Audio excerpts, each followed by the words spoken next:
L'éducation des enfants est très importante pour leur permettre de vivre en société. Malheureusement, certains n'ont pas eu la chance d'être élevés par leurs parents ou même par des humains. En effet, il existe des enfants qui ont été élevés par des singes, des loups ou encore des chiens. Et nous allons en voir quelques-uns ensemble aujourd'hui. Quoi qu'il en soit, bonjour à tous, c'est Monsieur Faucon et on se retrouve pour voir 10 enfants qui ont été élevés par des animaux.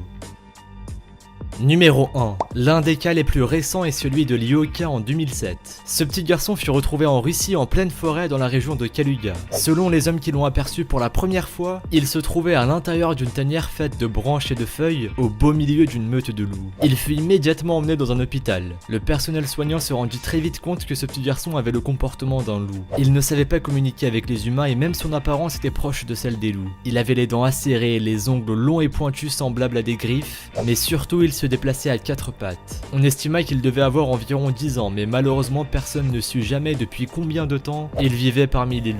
Lyoka s'enfuit de l'hôpital seulement quelques jours après son entrée et on ne retrouva jamais sa trace. Cette histoire fut très médiatisée en raison du mystère qui entoure l'origine du petit garçon et ce qu'il est advenu par la suite. Numéro 2. On continue avec un autre cas d'enfant qui a été élevé par des loups. Marcos Rodriguez Pantora. Alors qu'il n'avait que 6 ans, ce petit garçon fut vendu par sa belle-mère à un pasteur espagnol qui vivait dans la Sierra Morena avec son troupeau de chèvres. Le pasteur lui a appris à se débrouiller dans la nature en lui montrant comment faire un feu et chasser. Un jour, il disparut en laissant l'enfant seul. Heureusement, Marcos savait se débrouiller. Il a donc élu domicile dans une grotte et petit à petit s'est mêlé à une meute de loups. Il vécut 12 ans parmi eux. Lorsque la garde civile espagnole le retrouva, le garçon alors âgé de 19 ans avait adopté le comportement et l'apparence des loups. Il avait des callosités aux pieds, le corps recouvert de cicatrices et se déplaçait le dos voûté. Il ne parlait plus. La garde civile eut du mal à le ramener parmi les hommes car il se débattit beaucoup, allant même jusqu'à les attaquer. Heureusement, le garçon s'en est finalement bien sorti, puisqu'il a réussi à s'adapter à nouveau à la vie en société. Aujourd'hui, il parle et se nourrit comme un humain, mais il dit être beaucoup plus à l'aise avec les animaux.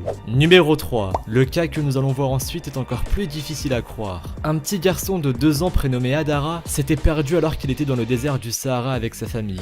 10 ans plus tard, alors que ses parents se résignaient à considérer que leur enfant était mort, celui-ci leur a été ramené après avoir été retrouvé dans le désert. Les chances pour que ce petit garçon de 2 ans survive au beau milieu du Sahara étaient très faibles. Mais heureusement pour lui, il a été recueilli par une famille d'autruches, qui se sont occupés de lui comme de leur propre oisillon. Grâce à l'instinct parental très fort de ces oiseaux, le petit Adara a été protégé des prédateurs, de la faim et de la soif pendant 10 ans. Bien que son retour au sein de la société ait été très difficile pour lui, il a fini par se marier et fonder une famille de 5 enfants. Cette histoire, incroyable mais vraie, a été racontée par la journaliste Monique Kazak dans son livre Adara l'enfant autruche. Et oui, les loups ne sont pas les seuls animaux capables de s'occuper des êtres humains. Numéro 4. Tarzan n'est qu'un personnage de fiction mais il aurait très bien pu exister pour de vrai. En effet, les singes aussi savent prendre soin des humains. Et ce n'est d'ailleurs pas étonnant puisqu'ils sont les animaux les plus proches de l'homme génétiquement. Le premier cas d'enfant élevé par des singes dont nous allons parler est celui de John Sebunya. À l'âge de 4 ans, le petit garçon s'est enfui dans la jungle africaine après avoir vu de ses propres yeux son père tuer sa mère. Lorsque l'on le retrouva quelques années plus tard, le petit garçon vivait au sein d'une tribu de singes. Il s'était parfaitement adapté à sa vie dans la jungle et les singes le traitaient comme s'il faisait partie de leur famille. Lorsque les hommes qui l'avaient trouvé essayèrent de le capturer pour le ramener parmi les humains, la tribu de singes se mobilisa pour les en empêcher. Ils réussirent finalement à le capturer et le ramener au village où il parvint petit à petit à se réadapter à ses nouvelles conditions de vie. Depuis, John Sebunya a réappris à parler et même à chanter. Il est aujourd'hui membre d'une chorale.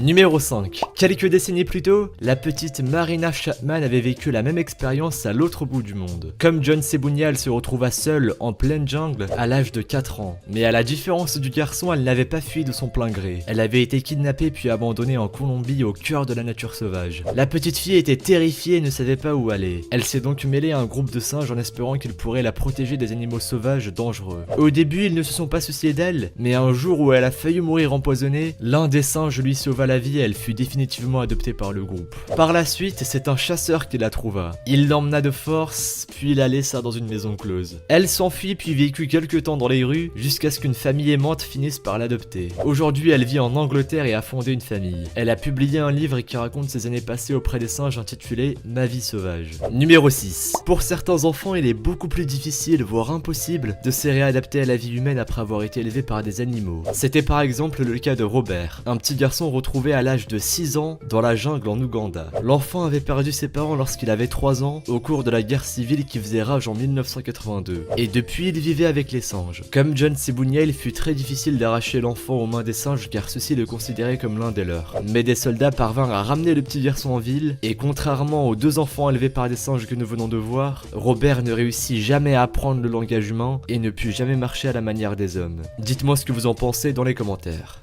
Numéro 7. La petite Oksana Malia a elle aussi dû se battre pour se réintégrer dans la société humaine. Elle fut abandonnée par ses parents, tous deux alcooliques, alors qu'elle n'avait que 2 ans. Elle trouva refuge dans un chenil où elle fut élevée par des chiens. Ceux-ci l'allaitaient et la nourrissaient, ce qui lui permit de rester en vie. On la retrouva 6 ans après, en 1991, parmi les chiens. Elle se comportait comme eux, se déplaçant à 4 pattes et montrant les dents quand elle se sentait en danger. Aussi, elle ne s'exprimait que par des aboiements. On la plaça donc dans un centre spécialisé afin de lui faire suivre un apprentissage intensif, mais Oksana ne parvint jamais à se réadapter à la vie en société. À l'âge de 30 ans, elle est toujours en centre spécialisé et possède le vocabulaire d'un enfant de 5 ans. Elle est beaucoup plus à l'aise avec les animaux et grâce à cette particularité, elle a pu trouver du travail dans un refuge pour animaux. Numéro 8. Malheureusement, il arrive que les enfants élevés par des animaux ne vivent pas jusqu'à un âge avancé. Que ce soit leurs conditions de vie dans la nature, le manque de nourriture ou encore le choc de la réadaptation au sein de la société, certains meurent alors qu'ils ne sont que des enfants. C'est ce qui est arrivé à Kamala et Amala, 2 petites filles qui ont été retrouvées dans la tanière d'une meute de loups en Inde, et ce dans les années 20. Comme Lyoka, les 2 fillettes à qui on donna 8 et 12 ans avaient pris l'apparence des loups avec des griffes et un dos voûté. Elles mangeaient uniquement de la viande crue et s'exprimaient en hurlant à la manière des loups. La plus âgée décéda l'année suivant leur capture, et la plus jeune ne dépassa pas les 17 ans.